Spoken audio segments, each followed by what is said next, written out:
Thank you for tuning in to this episode of the Oswego Alumni Podcast.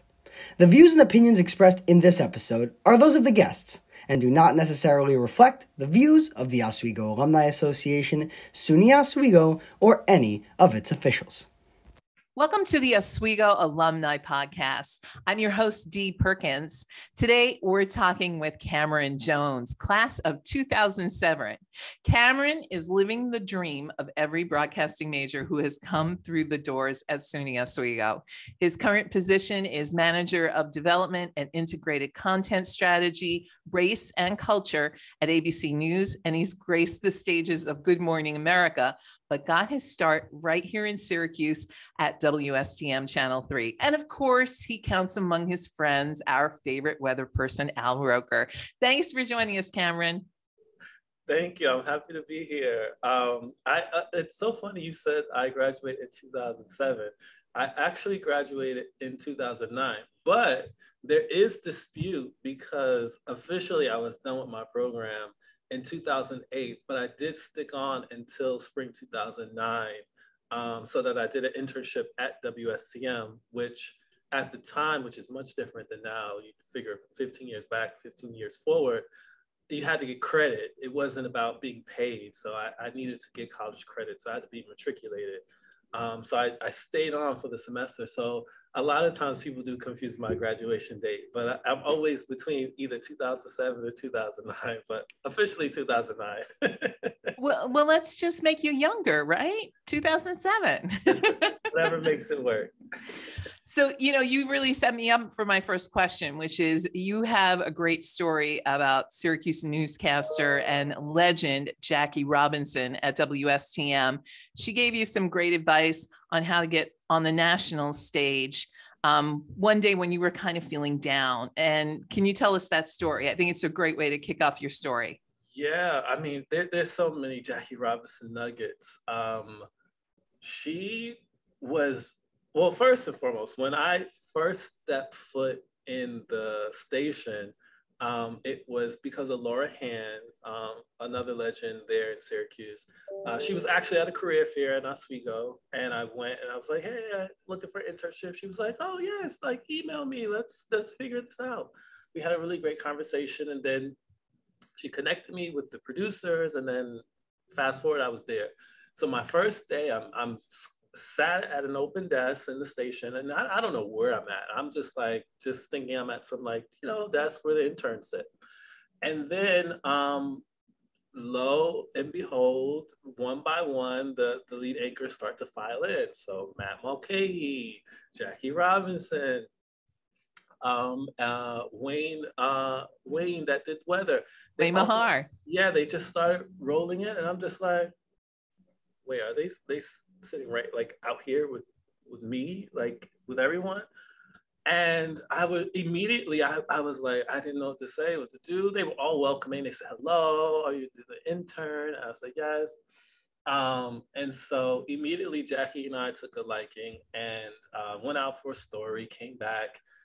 This is the first day. And I didn't know where the edit rooms were. I didn't know where the bathroom was. Get back with the reporter. He's like, I need you to log video. I need you to, upload captions. I need you to transcribe. I need you to do this and do that. And I'm just like, okay, taking the notes. And I was like, I don't know where to begin with this. And I was so nervous. I felt like a failure because I'm like, oh my God, like I have this internship. What am I going to do?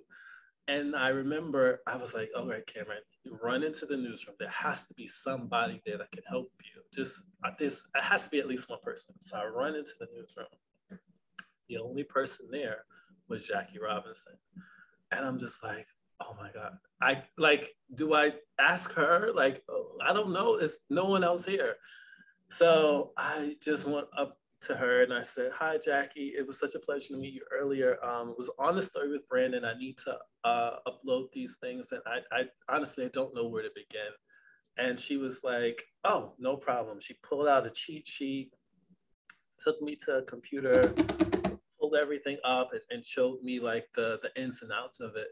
And it was such a relief, because in my mind, I was afraid to ask for the help. And so she reminded me that it didn't matter who the person was, that you can always ask for help, that it's not one person that gets these shows up. It takes multiple people, and we all have to start somewhere, and we all have to learn. And that's when she started to tell me her story of being, you know, there in Syracuse, and it was lacking of diversity. And she had the scholarship. She went to Syracuse, and she became the first news anchor there, Black woman, a part of that station. And I mean, that whole region, and her, you know, her story is legendary. And I was like, that is who I'm working with?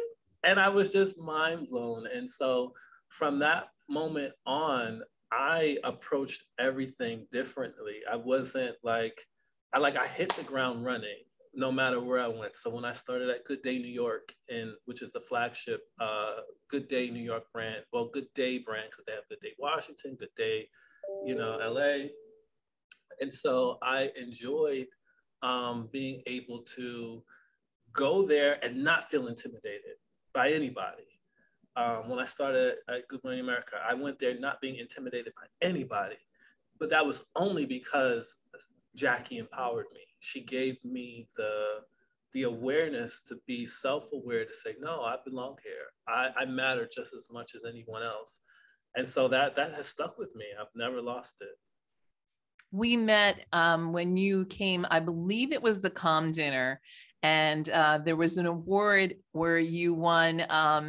It was a Young Alumnus Award, something I'm not entitled to, but you won the award, and Jackie was there. And I've been in the Syracuse media scene for a long time, and I went up and talked to her, and she talked about you like a proud mom. She really thinks the world of you. So I hope I'm gracing you with that information right there. That's lovely to hear. I feel it. I do feel it from her. Someone that's in my phone to this day. We text, we talk on the phone, even after all these years. And it's been almost 15 years from the time that I started there at the station. And I think I'm right in between her children, like her oldest son and her youngest daughter. I think I'm like right smack dab in the middle. And so I think she's taken me in as another son, and it's been so enriching. You have so many things I could talk about on your LinkedIn profile, so many successes and really cool things. I'm gonna hold up and ask you. You must have met some celebrities, even though you talk about not being nervous around certain people. You must have met some people that kind of took your breath away and said, wow, pinch me. I can't believe I made it. Mm-hmm. What comes to mind when I ask you that question? There's a few. One, I'll start internally. Back in 2013, I was recognized by the president of our news division as the MVP for my outstanding work at the time. And I was completely thrown off. I was brought to an executive editorial meeting with other like senior executives and producers. And I'm just like, well, what am I doing here? I'm just a small guy. Little did I know. The president said, let's switch gears. And he said, we want to recognize someone for their work here and their contributions. And so as I'm listening to him describe this person, not thinking it's me, I was thinking like, I would love to meet this person. I see similarities. I see things that we have in common, but I was like, but it sounded very familiar, but I couldn't register who the person was. So it wasn't until he started talking about specifics that only people who would know me would know, like my favorite artists, my community service, and things that I actually did. I was like, wait, are they talking about me? But why would they be talking about, what did I do? So of course they loved that reaction. It was like producing television. They loved those like oh my God, that big surprise. And so at the end of it, they gave me the acknowledgement. And, you know, this is simulcast around our globe, wherever we do news. So Los Angeles, DC, overseas. So all the employees, everybody knows about this instantly. So I'm just like, I was immediately like put out there on the spot. And it was overwhelming. I went to an editorial meeting at Good Morning America afterwards, and they all stood up and they clapped for me. And I'm just like, wow, what have I done to it was like, I mean, I knew I did great work, but it's like, I do it because that's what I'm here to do. So he says any of the MVPs, they get to go out or have a meeting with anyone they want within the company. And I'm just like, really? Like, are you serious? Like, what, Barbara Walters? And he was like, yeah, Barbara Walters. And I was like, you gotta be kidding me. He's like, no, we're not. You can have time with Barbara Walters. And so I had time with Barbara Walters. In fact, oh my God, that's amazing. That is amazing. I had a meeting with her. And I had this book. She has a book called Audition, which I still have.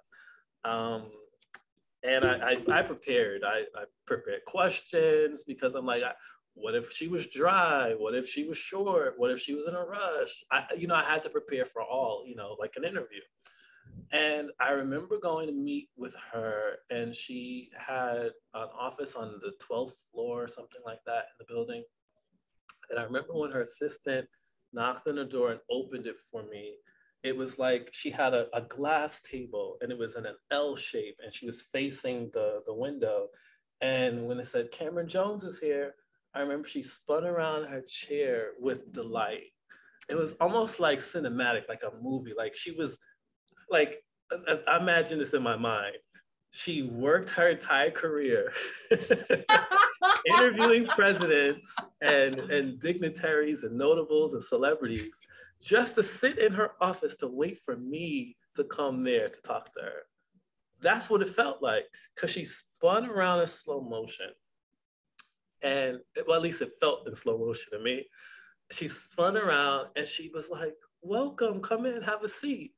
And in my mind, I was just like, what is happening right now? So I remember sitting down, and I was like nervous and like trying to like keep my cool and just talk to her like she's a regular person, because she is, just a legendary one, but just as regular as anyone else. And it was a great conversation. I mean, we talked about everything. I remember I said to her, I was like, you've accomplished so much in your career. What would you say was the time where you felt like you've arrived, you've established yourself? And she said, last week. Oh my God. At that time, she said last week, and she said it so humbly. And she just went on to tell me that, we don't have a career where we sell insurance, right? We are not, we're not in an ambulance. We're not, operating on things and machinery. We get to tell stories, and we get to connect with people and connect with audiences. And that's been the truest thing for her. And she said that if this is what you want to pursue, then it's the same effect. You're connecting with people. Don't lose sight of that, and don't lose sight of yourself. And I mean, she said so many other things. I think I might have to leave that for a book. But I remember she wrote in the book to me, which she had given to me. And in the book, I'm going to read the quote. Can I read the quote? Oh, of course. I had said to her, because the name of the book is called Audition. And I was telling her a lot of what I was looking to do in my career, which I won't say just yet what I said to her. But ultimately, I told her some goals that I had in mind. And she was like, you definitely can do it. So she wrote to me, she says to Cameron, who is auditioning and will make it, Barbara Walters. You can't see it, but there we go. No, hold it back. So it's there. I mean, it's in cursive, but So like I keep this on my bookshelf, and it's that reminder that from me being a small kid watching news specials and just television and, you know, seeing her, and it's like I came full circle. Last thing I'll tell you I said to her is that I had applied for a job at The View. And she was like, "You did? I didn't see you." I was like, "Oh, I didn't get the job." And she goes, "But you look at you, you turned out so well." And so yeah, that was a phenomenal experience. Sometimes the ones you don't get are better for, it's better for you to not get them because of what comes after. Definitely. So I've heard that you were in the same room with Oprah. Yes. That's right. I'm supposed to ask you, does she smell as good as I've heard? Is she just completely lovely? Fabulous and as esteemed and as wonderful as people have heard her to be. I would say is probably even more magnified, even for herself. I remember she used to say things like, she would always be afraid to either talk about herself or show up at certain places because, you know, she didn't want people to think she was too full of herself. But then she got to a point where she realized that, no, my life is big. It's big for a reason. It's full. Like, I need to embrace that. That's not something I should hide from. And so when I first met her was at Good Morning America 10 years ago, this year, actually, October. And we knew she was coming. She was guest co-hosting. And I wasn't sure if I would have any interaction with her, honestly. But I was just thankful to be there at that point in my career. I had just started at ABC. And so to be squarely planted in such a optimal opportunity to experience that, I was like, wow, this is huge. And so after the show, the producers, we all went back upstairs to the production offices and getting ready to go back uptown. And she was leaving. And so we kind of kept a clear path for her so that she didn't have to wait for the elevator and she could go immediately downstairs and out of the building. And so initially when she got there, she had stopped in the production office to say hello to everybody. When she first came, and that was early because, you know, GMA, it's live at 7 Eastern. So she was there much before then, you know, to get prepped and ready. And so she came in, she was like, "Hey, everybody." And so I was standing in the doorway, texting or emailing or whatever was in my phone. And I remember somebody saying, "Hey." And I'm just like, I didn't look forward because I heard like shock and awe behind me because I was in my phone. I'm just like, what are you guys yelling about? And then I turned and I looked and she was standing right in front of me. And I remember just standing, I didn't know what, I didn't have a word, I didn't say anything. And one of my colleagues had a camera because he does styling for a lot of the guests and hosts and things. So he was like, "Oh, get a picture." And then I remember, I think I gave her a hug. I don't even remember words coming out of my mouth. And she just embraced me and smiled. And she was so warm and friendly and welcoming to everyone. I mean, she took a picture with everyone who asked. I mean, she was such a class act. So much so that at the time there was a script coordinator. He worked overnight. They come in at midnight and they work through the run of the show. And so they're not a job where you can like go to the bathroom. Like, I mean, they can, but it's high stakes. You know, they're running scripts up and down to the desk. And so he loved Oprah, and he almost missed the chance to meet her. And I remember one of our colleagues knew he was coming and didn't want to miss her. So she was like, "Oprah, wait, can we get just one more?" And then her security was kind of like ushering her forward. And she turned around, she goes, "Of course." And she stopped and came back and met him. It was such a beautiful moment to see. And then every other moment I had with her was either through a press situation where I was working on a red carpet for Tribeca Film Festival, which was another extraordinary experience, to have interviewed her on the red carpet with a friend of mine who's a dear friend for me now. Interviewed her on the red carpet for that. We did a behind the scenes with her for Good Morning America for The Color Purple when it came back to Broadway, which I ended up being like in the background of her interview that she did for her own network, highlighting the special. There was a charity event that I did that she and I ended up on stage, and I was there for that. She had her life tour. I was there for that, where she interviewed Michelle Obama, and we had a picture after that, and then we took pictures, and we kind of like had dinner. It was like a whole mixing and mingling in the room with her and some other celebrities. It was just beautiful. I mean, every encounter I've had, I've always felt very enriched, and thinking of the possibilities of life and moving forward. So I only have great things to say. Most people do. Most people only have great things to say about her, but I love hearing the story. I really do. We should get to what your role is now. I read your current position, and hey, cheat sheet, I got it right off LinkedIn, but it's a long title and it covers a lot. Why don't we talk about what you do on a daily basis? What is your role at ABC News? Yes, so I started ABC in 2012. I worked at GMA. I took a detour and went into ad sales. I came back to the network, and I was chief of staff to the president, well, two presidents. And then I got this new role in November. And so what I was really looking forward to doing was working in a job where I can build content and be in management at the same time. And so this was the perfect marriage of content development and management. And this specific role is aimed at reaching diverse audiences. So right now we're working on specials, cultural specials that are forthcoming. So like Juneteenth, Pride, Asian heritage that are coming up in the next 2 months.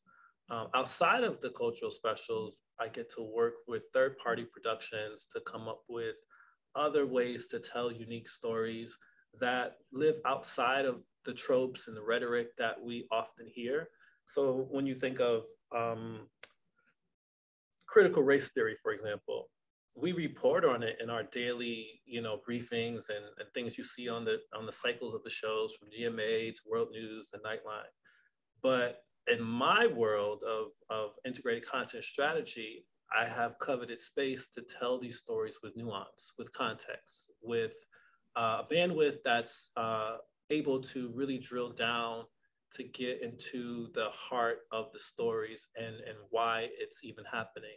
So thinking of critical race theory, it's something that has been co-opted based on partisanship and policy and rhetoric, but it's not actually addressing what it is and why it's important. And so the work that I get to do is have brainstorms with producers, come up with specials and ideas and special programming to be able to share those stories with our viewers in a way that connects to diverse audiences, that informs, entertains, enlightens, and really builds out a perspective that we often don't get to see every day. So that's really the heart and soul of the work that we do. So all the Oswego students want me to ask, is there a Oswego Syracuse pipeline into ABC? Because we have David Muir as the anchor person, and then you have a very important role. Does a resume with Syracuse on it or Oswego on it get a little extra attention? Well, I'd like to say that there's a huge, huge community for upstate schools like Oswego and Syracuse. I also did my master's there in business administration. And I would say that there's a lot of people, and that's a good question, because a lot of times students, and I get why a lot of schools, and Oswego's not the only one, they market certain, I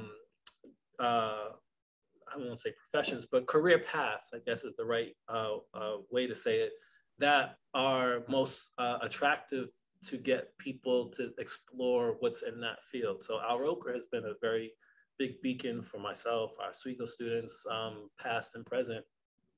But obviously, being on air is not the only career path. And so what's great is that I see so many and run into so many Oswego grads and Syracuse grads that work in technical positions. They work in crew positions. They work in, all kind of producing jobs, behind the scenes, management roles. And you have the ones on air like Steve Levy and Linda Cohen, on ESPN, and people like Candace Gibson, who was with ABC. He went over to MSNBC. Now he's at a CBS affiliate in Miami. There's so many. Rich Wolf, who is also a mentor of mine. He was a grad from Oswego. He was one of the first people I met at ABC when we did a panel a little more than 15 years ago at ABC, which is how I got there. And then it was a pleasure to work with him up until the point that he retired, because he was there for about 35 years.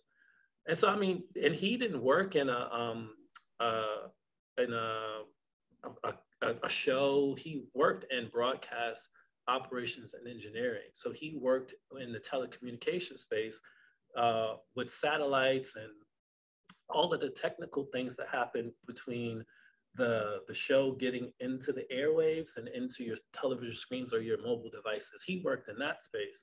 So there's been such a diversity of alum from both schools that I've encountered that run the gamut of roles that I don't see as much with other schools, at least here in New York, because obviously those are essentially New York schools. But you do, of course, have others. But I think there's definitely something in that system of Syracuse and Oswego, both from producers and technical and you name it. Did you feel your experience at Oswego kind of got you ready for, you get to ABC and, they throw things at you. You have a myriad of things that you've done there. I always think that my experience in Oswego got me ready for, here, you're going to do this, and now you're going to do this. You talked about satellite. I worked in satellite rate. I worked in the business of getting shows on radio up on the satellite. So I've done that, and I'm on camera with you right now. It's Oswego prepared me to do whatever whatever is needed, I will step up and do. Do you feel like Oswego kind of gave you that experience? Oh, absolutely. I think Oswego was always an inspiring journey for me, because I started off as a journalism major, and then I switched over to broadcasting. And that was because just before I did Oswego, I did a journalism workshop at NYU that summer, just before I came to Oswego in August. And it kind of got my mind turning around journalism and broadcasting and mass communications, because I'm old enough to know a world where there was no Facebook, where there wasn't a smartphone, where your career path was like, you're going to be a beat reporter for a newspaper, or you'll be lucky if you get a job at a local station. I didn't have aspirations to be a digital video reporter or a social media manager, or that wasn't even a thing to dream of. And so what was beautiful about Oswego was that I got to paint that journey as I grew. And by the time I finished, based on my internship, I was seeing things that were changing within the industry, just trends. Even in 2009, it wasn't attributed to be reporting from Twitter or news agencies utilizing those platforms to say, we're putting out a statement on this social media platform of relevant story, or something that is actually information to be disseminated. That wasn't codified, or it wasn't something that was thought to be legitimate. And so for me, what's great about Oswego is that by my sophomore year, I was talking to my vice. I was like, I don't think I should just be a journalism major. I should broaden this to be more layered across the platforms, because it's not just about reporting on a newspaper. It's not just about being on television. It's not just about radio, and like there's digital media is coming, and I was able to harness and utilize that understanding and chart my course at Oswego to prepare myself. So by the time I graduated, I was already fully immersed in broadcasting mass communications. So I was able to hit the ground running once I finished the program. So I see you're pretty prolific on social media, and I too lived in a prolific. Yes, I have my degree. That's a good word. I see you're on Twitter and you're on Instagram. I tend to like pick one and I go with it. And my guess is that you're choosing Twitter as your place to express yourself. Do you have any advice? I think it's a tough world right now. You know, getting into this interview, I went through your Twitter field to find out you love Toni Braxton, and you are not so happy about running right now, which I love. You know, you basically put out there, I'm doing this to lose weight.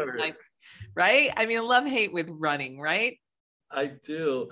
I've had to learn to embrace it because I think this is a great, you didn't mention this part, but I'm going to mention it because you mentioned the running part. That's tied to my mental health.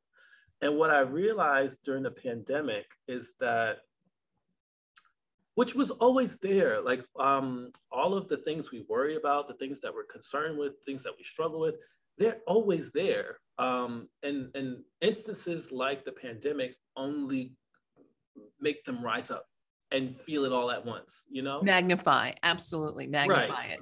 Whether you're a student, a parent, a caregiver, a provider, whatever your station in life, you're going to feel every single part of your challenge all at once in a pandemic. Whether you have means, whether you don't have means, you're going to feel the heat of whatever you deal with.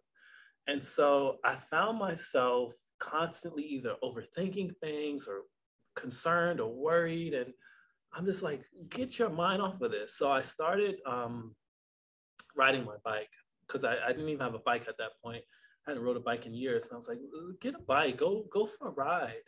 And so I started riding a bike and that was beautiful. But then, you know, you live in the Northeast, you can't ride the bike all year round. So then I'm like, I like that. I got out, I listened to music, it was great. But then now I'm home and it's the winter time. How do I keep myself going? And so I found that running actually gave my body a purpose because it said to you, you're sweating, you're tired, you need water, you got to eat. Like I'm giving my body a duty to keep itself working and moving and building and developing. And so it allowed me to really develop a stream of consciousnness that was more healthy for me to then approach whatever challenges that I had or any difficulties that I was facing, whether it was work or personal. And it was a chance for me to just say, I hate doing this, but it's helping me at the same time. So I had that love-hate with it, as you acknowledged. So that was actually a good question. You just went round and round on why you love it. Why do you hate it?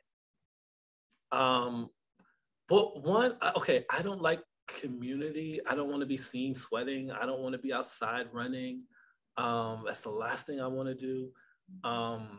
It working up the desire to just go and do it. I don't like that part.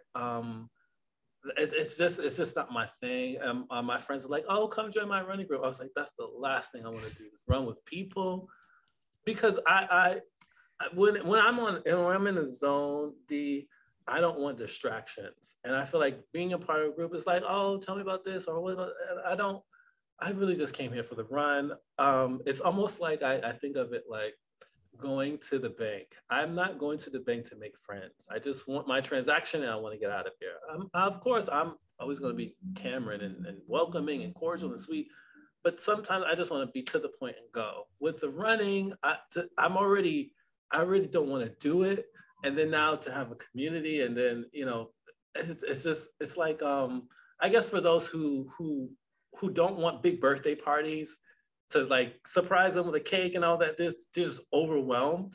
I become overwhelmed by the running and all of that. It just overwhelms me, but embracing it has been helpful for my body, but me feeling for it is not always natural. I completely agree. We're going to get in so much trouble, but I'm a biker. I'd rather be on my bike, and biking generally is a solitary You're not Yes. joining a group of 20 people riding your bike. You're just like solitary. Hey, how you doing over there? Like, you just keep going. And I never felt like my body got used to the lung capacity you need for running. I always felt like I was extraordinarily out of breath, whereas biking, for whatever reason, I always feel like I'm ready for it. I can do it. So it's just one of those things. All right, like quick last one, because I know we're going a little long, but Toni Braxton, you tweet to her all the time. Are you friends or do you just love her? That is such a good question. I have seen her every year since 2013, 1 to 3 times a year. And that was either if she was performing or she had some event in town, I was there. I've taken my mom to a show. I've introduced my mom to her. That was great. I was there when she announced her retirement from music. I was there when she came back with her first project after saying she retired. I was there when she came on Broadway for the first time since, I think, Cinderella. And I also was there when she did her first major tour since everything that has happened to her. And so for me, I just always loved her because her music has always spoke to me from even when I was a young kid. And so I would never say that I'm a friend. I always think that's weird to say about somebody that's notable, but I have shared my love and appreciation to her. She knows of it, and directly from me. And I have videos with her, and she's been so sweet and affectionate and always so adoring. So I respect her for that because not only just for my sake, I've been in the environment, whether it's after a show or behind stage, and somebody's like, oh, hey, can I? And she's just always very sweet and very generous with her time. And so I really appreciate that from her, especially given the time period where she came up. She's not part of this whole new social media and entertainment kind of space that we're in now. She's part of that old school legacy kind of you just know them for the music and other things, but she's just about the music. And so I love that about her. And she's just been so sweet and generous. I can't speak enough about her. Best Toni Braxton jam for those who don't know her. Oh, that is such a hard one to do. I would say any song, for starters, it's like the Toni Braxton Starter Kit, her first album. You listen to that start to finish and you can get to everything else. Another Sad Love Song, 7 Whole Days. This is a good question, Dee. I told you I was going to get you. how many ways? You mean the world to me? Breathe Again.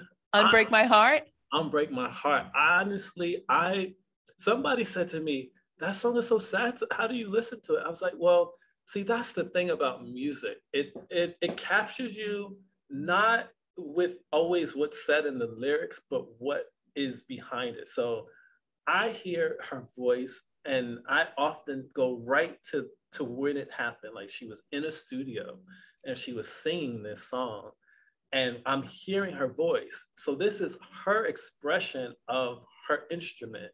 And I'm hearing her instrument at its peak and it's beautiful. And so I think for myself, how can I have that effect with my own work? How can I provide that same energy and passion and you feel it in my work? How do I create that for myself? And that's what inspires me when I hear her voice. It's so unique, it's so rich, it's sultry. And so I think if she can perform that at that level and be magnificent, how can I also deliver that? So I'm not listening to anything sad or feeling something sad. I'm feeling empowered. I'm feeling energized just because of how she's using her voice. So yeah. I could have listened to you talk about her all day long. I love hearing somebody talk about something that they're a fan of. And Yeah, so she's wonderful, wonderful. so our final question is this one. It is your Oscar speech. So if I were to give you an Oscar for best performance or best production, and you had the opportunity to thank some people for the wonderful career that you're still having and so much to come in the future. I'm making it long because I know most people are like, I don't know who to thank. Who would you thank? See, you're good, get me in trouble. I don't know. I can't. Well, okay. Wow, I'm not usually stumped, but you. How about this? I'll give you a hint. Start with Oswego people. Were there professors, roommates, people that you lived with who really kind of got you on your way? That kind of thing. I would say in terms of the if I could say Oswego, I mean, there's just so many. I was actually with the side story with some friends last night and was talking about the community that I have, specifically at Oswego. It ran from students that I didn't even know, from students that I did know, from professors and even President Stanley, now Chancellor Stanley. So I couldn't name a specific one because it was like Oswego was a huge community for me. Still is to this day.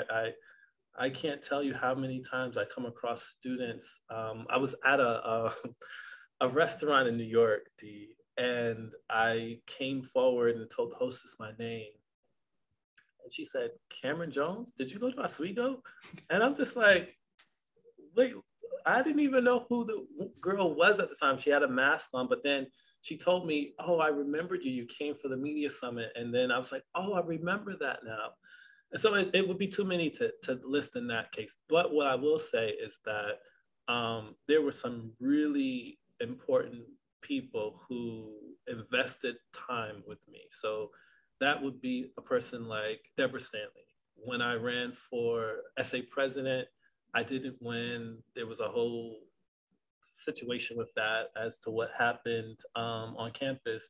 And she really empowered me to know that the change I wanted to see didn't require me to have any position. And that I just had to take my passion and really go and put it in the places where I felt it needed to be. People like Howard Gordon, Kathy Santos. I mean, those were really great individuals. Dr. Edwards, Rich Skolnick. Linda Loomis. Linda Loomis was my journalism advisor, and she told me that I was the best advisor, that I was my best advisor. And I was like, you're telling a 20-year-old that? Like, what does that mean? And she was like, you're gonna figure it out. You're your best advisor. You don't need me to tell you anything because you're gonna figure this out. And empowered me. Linda empowered me. Lou Borelli. I met him on a whim by introduction by President Stanley, and not thinking he would pay me any attention, but he did, and he listened. He responded to my emails, and that meant the world to me. Of course, Al Roker. I haven't shared this publicly before, but when I graduated, his other brother, Chris Roker, who's another dear friend and frat brother of mine, they were like, how can we help? What do you need? And I'm like, I need a job. And they made themselves available. They responded to me. They gave me tips and pointers and were resources. I mean, I could go on. I don't want to miss anybody by continually to name names, but I will say that life has been great in the sense that I didn't come from what I obtained, but going to a place like Oswego, being willing to deepen my bow, to wanting to try better, to be better, I found a path for myself, and along the way met people who who dropped a couple coins in my bucket to give me more inspiration to carry forward with my dream and my vision. And I couldn't be more grateful for it. I think all the time when I landed at Oswego, I didn't go for orientation. I mean, I went for orientation. I didn't do any prior visit. I didn't really know what the campus looked like. I didn't know anything more than what I was told in brochures or what people had told me. And I remember getting there and I said, I don't know much about you, Oswego, but I'm going to make this work. And I made it work. Yeah, and you did. And I took that same philosophy from Oswego to everything I did after that. I was like, I don't know what's in the cards at this place, at this job, but I'm going to make it work. And I'm going to make it work. And I've just been making it work. And I would say to any students that are listening to this is that, especially now, it's this pressure to have your plan and all this clever marketing and branding and owning yourself and branding yourself. And take your time. You don't have to be at the top of Forbes list to be successful. You don't have to be a billionaire to be successful. You just have to do what is right for you and what's important to you. A lot of times it's what we see in others or what we hear or what we see we should do, but it's always within. And so you gotta quiet the noise to hear that voice. That is just great advice. Cameron, it's been so incredible talking to you. I mean, I knew this was going to be fun too, broadcasting people. We could go for another hour. We could, and I could talk. But I have a feeling the ABC people are probably knocking on your door at this point saying, Cameron. You can find Cameron on Twitter at Cameron E. Jones. Put the E in there, or you're going to find someone else, right? Yep. And or Cameron Edward Jones on Instagram. On Instagram, and private message him and let him know that you're from Oswego, and I'm sure he'll get back to you. If you want to reach out with guest ideas, please find us on Facebook or LinkedIn. We are always looking for ideas from our over 90,000 alumni. And a special note to our producer, Liam. This is his last show, and he is going to North Carolina looking for a broadcasting gig. So we have another great Oswego grad that's going to be out there looking for a broadcasting job. So, reach out to me or our Facebook page if you're looking for somebody like Liam. He's fantastic. I'm Dee Perkins, and we'll see you next time on the Oswego Alumni Podcast.